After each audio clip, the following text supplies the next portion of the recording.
All right, so guys, welcome back to the channel, Too Easy Sports Betting. I'm Trice Too Easy. Guys, if you're new here, don't forget, hit the subscribe button. You've been here, give me a thumbs up, leave a comment anything. It helps me and my channel a lot. And lastly, if you'd like to join my sports betting community in Discord, it'll be in the pinned comment and in the description of the video. $5 measly ass dollars. Come be a part of something great. Come talk about these sports and come share your slips. All right, so we'll review yesterday, go over the player props, go over the slate. I'll give you guys my leans, what my thoughts are on each game, show you guys the plays that I'm on, which is only props. Then I'll get you out of here with a bag and hopefully we can crack that dumbass. Now, guys, again, I asked you yesterday because I'm done betting sides. I'm done picking spreads or money lines on NBA. I think NBA is the most corrupt and rigged sport there is to bet on. I think it is so hard. I think they are full of shit. I think these guys, basketball has always been the #1 corrupted sports when it comes to gambling. It always has been. And I still don't trust it. I think it's still bullshit. And the things that have been happening so far, they win. I've officially snapped. I've lost it. I'm not betting money lines or spreads. Done. I'm doing a few player props and just trying to crawl to the finish line of this bullshit ass NBA season. I mean, yeah. Anyways, yesterday review, AD over 12.5 boards, ab injury in the first. John Collins didn't play. The lines were a little, the lines were too good on my other two plays. We got them at too fair of a price, at too good a value. So they came up with mystery illnesses. So like John Collins over 9.5 rebounds and assists. That line was way too fucking low. He was sick conveniently when a lot of people and a lot of good respected bettors were on that play. It just, look, it's so blatantly obvious. It's so blatantly obvious. A lot of people were on the Bobby play as well, and he didn't. He ends up not playing. They're not on injury reports. They just, they got the flu. I know. I'm gonna tell you what happened. Hey, John Collins. Hey, listen. You're sick tonight. What you know? No, I feel great. You're sick tonight. No, I'm fine. You're fucking sick tonight, John Collins. You're sick. You can't play. They got your line at too good of a price. Okay. And then he hangs up. And that's what happens. That's what happens. Look, he's crazy. He snapped. Okay. All right. Apparently we can't play if we got a cold. Okay. All right. Anyways, let's just get right into it, man. NBA is so full of shit. Let's just get into the props. First one I'm on, D-Lo. Can't believe I'm saying this. Can't believe I'm actually going to do this. I don't know what fucking portal I fell into that took me into a dimension where I'm betting D-Lo to score. But he's been balling. Last 5 games, 19-9, which is his usual. Then he came back versus Knicks with 23, the Heat with 22, and last night the Kings with 20, guys. These teams are playing good defense. He's playing versus some tough defensive teams and still putting up 20 plus a game. Since the trade, he's looking good. We get this for plus money on FanDuel at plus 102. DraftKings got it at minus 120. This is crazy value here. I'm thinking about dropping a nuclear bomb on this one, but lately the way things been going, I might just need to not do that. But man, there's a lot of value here on this play. My favorite play tonight, D-Lo over 16.5 points. And he's versus the Hornets. Hornets are not that great on defense. They do okay versus a point guard. I'm not gonna hold them. But D-Lo, I mean, shit. Last time we seen him put up 28 points. So I think he'll do fine. And that was coming off the bench, I believe. I think he'll do fine. I think D-Lo should get over 16.5, especially with the way he's been playing since the trade.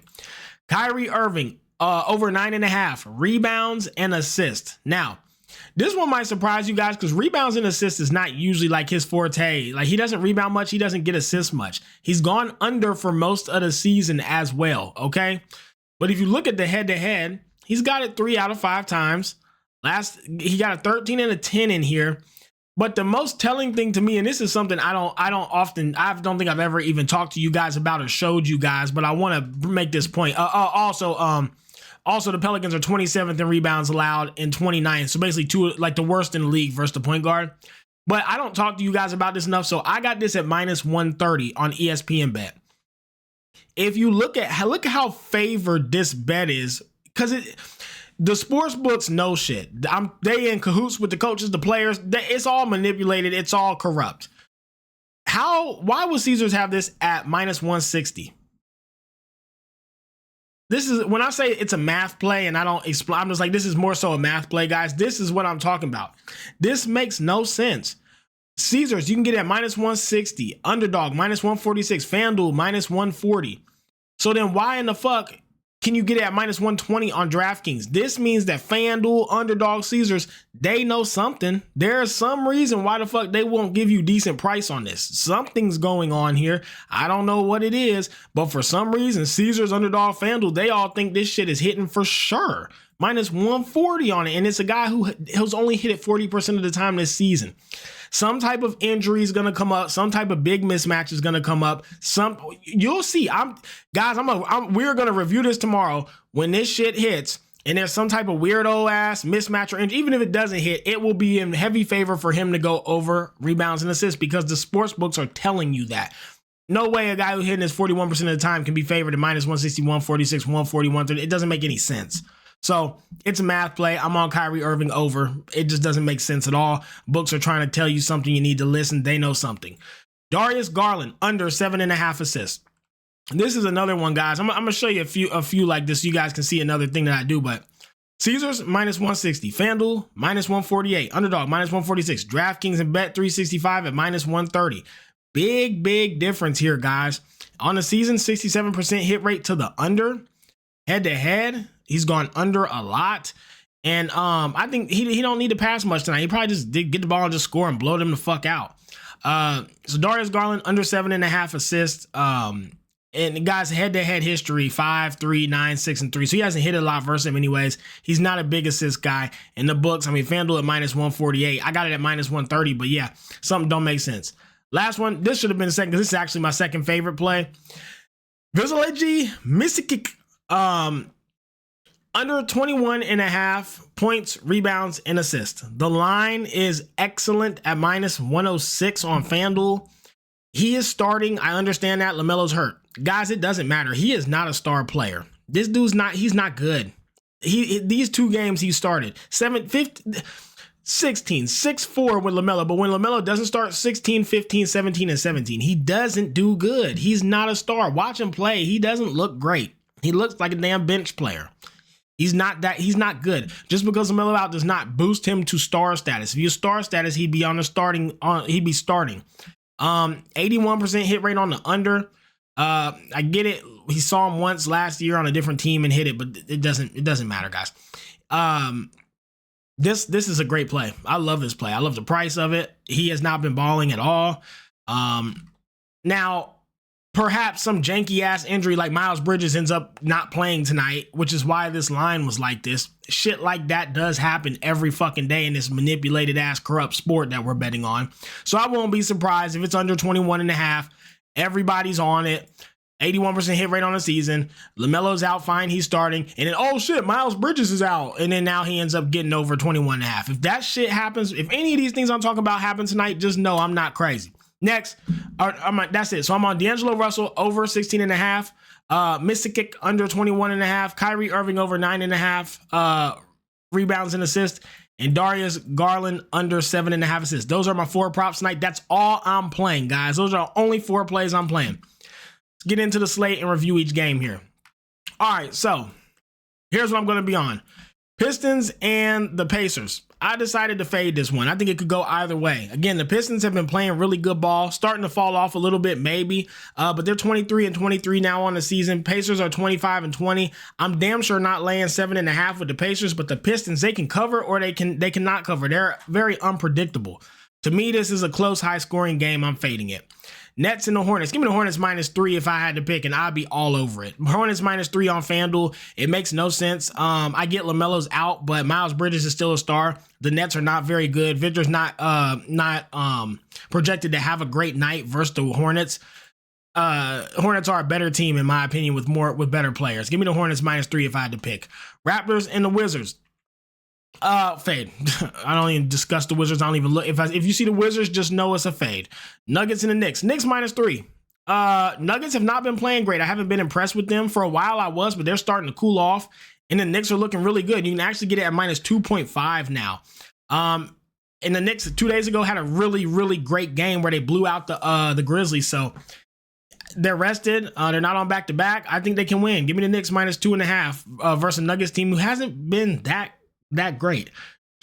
They were, but they're starting to cool off. Kings and the 76ers. Greatest player on earth, Paul George, I believe, is still out. If I had to pick, I'd pick the Kings, but I'm not laying 10 points with them. So because of that, we got to fade. Plus, they were all injured last night and they beat the fuck out of the Lakers. And I think that the Kings and the Lakers are similar in skill. So why would you take it's a fade. Nothing makes sense about it. It's corrupt. Cavs and the Heat, give me the Cavs -7.5 if I were picking a side. It's now at 8.5. I think you can still get a 7.5 on some books. I think they can cover 8 points versus the Heat. The Heat suck. They should be able to cover it. Bulls and the Celtics, full fade. It's just too many points. Obviously, I think the Celtics win. Wouldn't mind the under 231.5, but for me, I would just stay away from it. Bulls are 20-27 on the season. I get that, but 14.5 points is hella points. I don't lay that many. I don't ever tell you guys to lay that many. I fade it. Clippers and the Spurs. That's another one that I wouldn't touch. How do you do it? Spurs 20-23, Clippers 26-20. How do you bet this? How do you bet this game? I don't know who wins. You got to lay 3.5 with the Clippers, but they've been on a little cold spree. Spurs been hot. I don't know how you bet it. I like the over 223 also maybe as well, but for me, it's just a fade. I think they're too even in skill. Mavs and the Pelicans. This is one that I'm sure is going to be very manipulated. I don't know why the Mavs would only be -1.5. They only have one injured, well, two. But they're still such a great team, and they're so much better than the Pelicans. That why is this line -1.5? Makes absolutely no sense. Obviously, I'd take it. It's taking every bit of power in my soul not to play this play tonight because I'm done betting the fucking money lines and the spreads. But I don't know how the Mavs don't win. I truly have no idea what's going on with this. This just is such a. I may have to just give in and bet this. It's like they're just dangling it. Like, please play this, though. And I hate when the books do that because it never turns out good. But this makes no sense. Mavs -1.5 would be the play of the night for me if I was on straights. Timberwolves and the Suns. Timberwolves money. I just think they can win. I don't trust the Suns. I think the Timberwolves are just a better, more aggressive and tougher, bigger, stronger team. The Suns are very finesse and make shots and shoot from the perimeter. But I think Timberwolves have pretty good defense as well. I think they're a bad matchup for the Suns. This game could go either way. But if I had to pick, I'd play the Timberwolves. And then the Thunder and the Warriors would be a full fade for me, guys. I wouldn't touch it. Too many. It's not. I think 10.5 is just too many. The Warriors, who knows what they're going to do. Thunder should cover it. If you want to play it, play it. I just don't like laying that many points. I think the Warriors, even though they haven't been great this season, they're still a good, respectable team. And I think they can cover a 10.5, but maybe not. I wouldn't be mad at you if you took the Thunder, but I'd stay away from it. Okay, guys? Anyways, final plays again. What am I playing personally? D'Lo over 16.5 points. Veseleji under 21.5 PRA. Kyrie Irving over 9.5 rebounds and assists. And Darius Garland under 7.5 assists. That's my plays today, guys. Let's get out of here. Let's get a bag. And let's crack these folks.